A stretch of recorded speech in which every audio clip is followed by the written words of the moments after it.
Hi students, आज हमारे साथ आलोक है। आलोक का भी बी ब्रोज मोबिलिटी में प्लेसमेंट हो गई है, which is a EV company जो इलेक्ट्रिक व्हीकल्स बनाती है, इलेक्ट्रिक बाइक बनाने वाली जो कैट डिजाइन टीम है उसमें इनका प्लेसमेंट हुआ है। एंड इन्होंने ऑटोकैड सॉलिडवर्क्स पहले आता था, इन्होंने फिर से आरवीएम कैट से किया।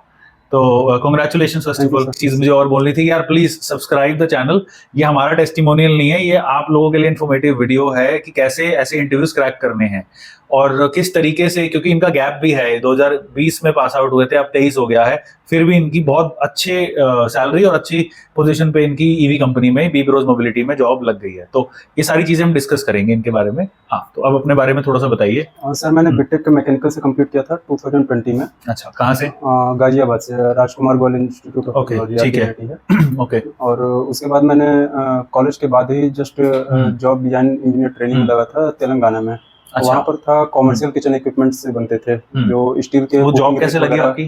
सर, वो एक रेफरेंस के थ्रू लगी। रेफरेंस के थ्रू? आप तेलंगाना गए थे? हाँ, तेलंगाना गए थे। ठीक है।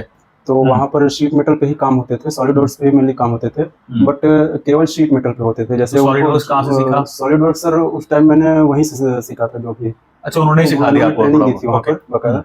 तो जो उनको नीड था वही वो मतलब करवाते थे और वहाँ सिखाते थे।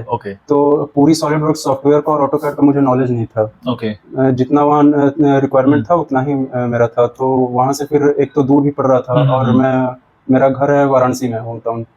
तो वहाँ से काफी दूर था। तो घर से भी कुछ था। साउथ हो गया ना? हाँ, वो पूरा साउथ में हो गया था। तो वहाँ से फिर मैं वो क्विट किया और फिर फ्रेशर, एज अ फ्रेशर ही था। और फिर मैकेनिकल में वो कोविड का इतना ज्यादा था हाइप, तो फ्रेशर को उतना ज्यादा हुआ नहीं। और तो कब छोड़ी थी आपने नौकरी? मैंने अक्टूबर 2021 में छोड़ी थी। अच्छा, तभी छोड़ दी थी? तो फिर तब से क्या कर रहे थे आप? तो फिर मैंने नोएडा में एक आईटी कंपनी है सर्विलांसिंग की, एएनजी इंडिया लिमिटेड, उसमें मैंने जॉब। आईटी में चले गए थे आप? आईटी में चला गया था। वहाँ क्या कर रहे थे आप? तो वहाँ टेक्निकल सपोर्ट इंजीनियर का पोस्ट था हमारा। वहाँ पर वो सर्विलांसिंग में डील करते थे। कुछ नहीं, वो बग्स बुग्स आते हैं, वो सॉल्व करो और फालतू का काम वही सब। तो मैं फिलहाल तो पकड़ लिया था कि पकड़ लेते हैं, फिर देखते हैं, अगर ट्राई भी करते रहेंगे। डिजाइनिंग में भी इंटरेस्ट था, तो जो होगा बैठने से तो अच्छा है कि पकड़ के कहीं ट्राई करते हैं। तो उसमें करते करते फिर वो 1 साल निकल गया आईटी में। हाँ, आईटी में निकल गया। तो 1 साल जब निकल गया तो फिर मैंने एक्सप्लोर करना स्टार्ट किया कि डिजाइनिंग में इंटरेस्ट, तो डिजाइनिंग में ही चलते हैं अब। और फिर कैसे क्या करते हैं। नौकरी छोड़ के करते थे, फिर आरवीएम कैट का कैसे पता चला? आरवीएम का वही बता रहा हूँ मैं। जैसे किसी फ्रेंड से भी मैंने पूछा कि कोई इंस्टीट्यूट बताओ अच्छा सा जो कि हो। तो उन्होंने, एक फ्रेंड ने मेरे आरवीएम का नाम लिया था बट उसे पूरा पता नहीं था। ठीक है। तो मैंने फिर चैनल को यूट्यूब पर एक्सप्लोर किया और फिर लिंक्डइन से जितने लोग जुड़े हुए थे उनको फिर मैंने मैसेज किया, उनसे कांटेक्ट किया। तो काफी अच्छा रिस्पांस रहा।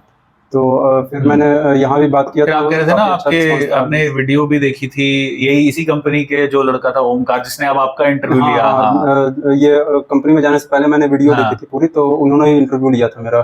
तो जिस कंपनी में गए हैं उस लड़के का इंटरव्यू हमने यूट्यूब पे डाल रखा है, जब उसका सिलेक्शन हुआ था। और आज वो लड़का 6 महीने बाद हमारे न्यू स्टूडेंट्स का इंटरव्यू, हमारे जो बी ब्रोस की सारी टीम आरवीएम कैट की ही है, सारे लड़के, 6 लड़के पहले हुए थे, फिर 2 अभी हुए हैं, विशाल और आलोक।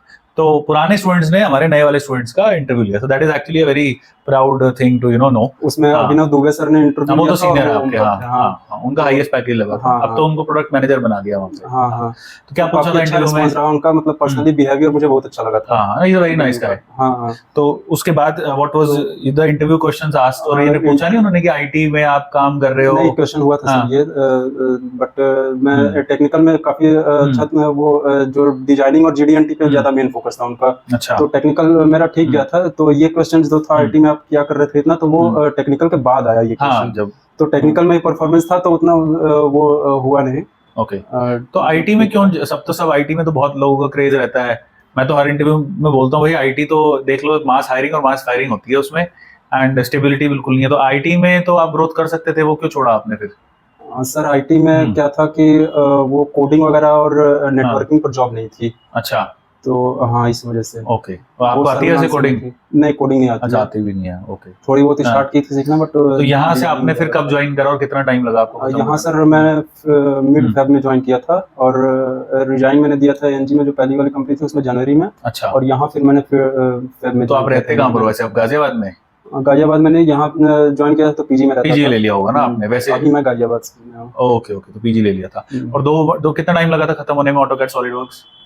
2 महीने में खत्म हो गए थे सर। फेब में ज्वाइन किया था, अप्रैल में खत्म हुए थे। और कितने इंटरव्यूज दिए अब तक, मतलब जब तक ये क्लियर हुआ ये वाला? इंटरव्यू सर ये तीसरा मेरा था। अच्छा, तो पहले 2 में क्या रीजन था जो नहीं हुआ सिलेक्शन? पहले 2 में सर पहला इंटरव्यू जो था उसमें भी रिस्पांस मेरा अच्छा था, टेक्निकल के सारे राउंड अच्छे गए थे, सारे क्वेश्चंस। हाँ, बट उन्होंने क्यों नहीं किया वो अभी मुझे भी नहीं समझ में आया कि ठीक है। और दूसरी कंपनी? दूसरी वाली में था कि वो छोटा वर्कशॉप था और उन्हें मेनली एक सॉलिड वर्क्स पे चाहिए थे, एक्सपीरियंस चाहिए थे।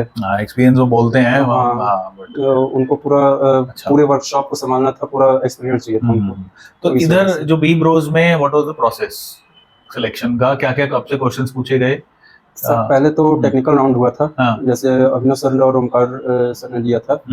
तो उनका ज्यादा फोकस डिजाइनिंग और जीडीएनटी पर था। डिजाइनिंग में जैसे सॉलिडवर्क्स के जितने भी मॉड्यूल हैं और फीचर्स वगैरह, असेंबली के टाइप्स, ये एडवांस्ड असेंबली मेट्स में जो टाइप्स हैं वो, और जीडीएनटी में टॉलरेंस और फिट्स थे क्वेश्चन, स्टैंडर्ड क्वेश्चन पूछते हैं सब में। अच्छा, वो थे। और सीवी में मैंने डिजाइन नहीं बनवाया आपसे?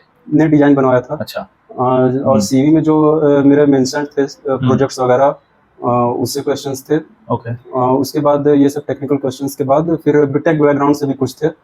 और फिर उन्होंने पार्ट बनवाया, वो पार्ट्स बन गए थे मुझसे। अच्छा, पार्ट्स बनवाए थे। ओके। कुछ टाइम लिमिट भी थी उन पार्ट्स को बनाने में या बस कि नहीं, टाइम लिमिट सर थी। जैसे टाइम कुछ हो रहा था तो 45 राउंड टाइम था, 45 मिनट्स का। ठीक है, इनफ है। जैसे कुछ कंपनीज है, फ्लो वाला है, बहुत कॉम्पिटिटिव है, मतलब वो तो 30 मिनट का ऐसे रेस करवाती है लोगों से कि आप करो इसमें, तो इसमें ऐसा नहीं होगा। नहीं, वो तो पार्ट्स के भी ऊपर डिपेंड करता है कि कैसा टाइम दे रहे हैं। और जो फाउंडर हैं शिवेंद्र जी, इनके साथ मेरी उनके साथ भी वीडियो मैंने डाल रखी है यूट्यूब पे, तो उन्होंने क्या पूछा आपसे? उन्होंने सर सेकंड राउंड का जब हुआ तो उनसे ही बातचीत हुई। तो उन्होंने जस्ट ऐसी फैमिली बैकग्राउंड से और इसमें इंटरेस्टेड क्यों है, जनरल ओवरऑल क्वेश्चन पूछे। हाँ, ओवरऑल ऐसे ही। और मतलब उन्होंने वो भी आप बता रहे थे मेरे को कि यहाँ टिकना है, यहाँ पे टिक करना है, मतलब इतना जल्दी चले तो नहीं जाएंगे। तो ये मैं यही समझाता हूँ कि this is the biggest difference. Mechanical और सिविल ऐसी 2 फील्ड्स हैं जिसमें एक्सपीरियंस इज एवरीथिंग।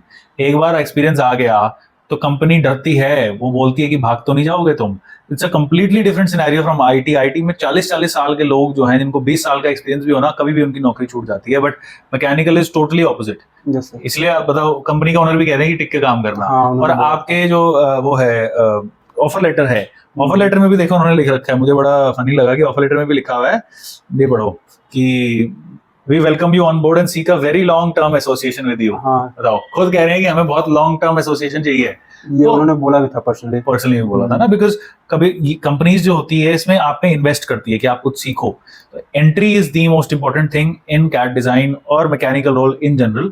एक बार आपकी एंट्री हो गई किसी भी सैलरी पे, इनकी तो अच्छी सैलरी लगी है, बट मैं कह रहा हूँ कुछ भी मिले, आप एंट्री एक बार ले लो। एक बार रेज्यूमे में आपका ठप्पा लग गया कि आपने किसी अच्छी कंपनी में काम किया है, देन आपका बहुत अच्छा जंप जल्दी आ जाता है। और ये पता है बात कंपनी ओनर्स को कि यहाँ से एक्सपीरियंस के बाद ही कहीं भी लग जाएगा लड़का। सो दे वांट कि कुछ कंपनीज तो बॉन्ड साइन करवा लेती है कि आप पैसा जो है सैलरी का 3 गुना दोगे अगर आप छोड़ के जाओगे, बट हम वो अलाउ नहीं करते कंपनीज को। तो वो वर्बली बोलती है कि काम करना है यहाँ पे एंड बी विद अस, क्योंकि वो तो देखो जब तक आपका प्रोजेक्ट खत्म नहीं होगा वो काम कर आप तो वहीं करते जब तक उनकी बाइक रिलीज नहीं होती, फिर नई बाइक्स भी आएगी, फिर कोई और डिफरेंट मॉडल आएगा। तो डिजाइन फील्ड तो डिजाइनर्स उनको चाहिए ही होंगे उनको ना। तो जो एक बार सेट हो गया वो नए बंदे को ट्रेन करने में it is very expensive for a company. Yes sir. हाँ, ठीक है, गुड।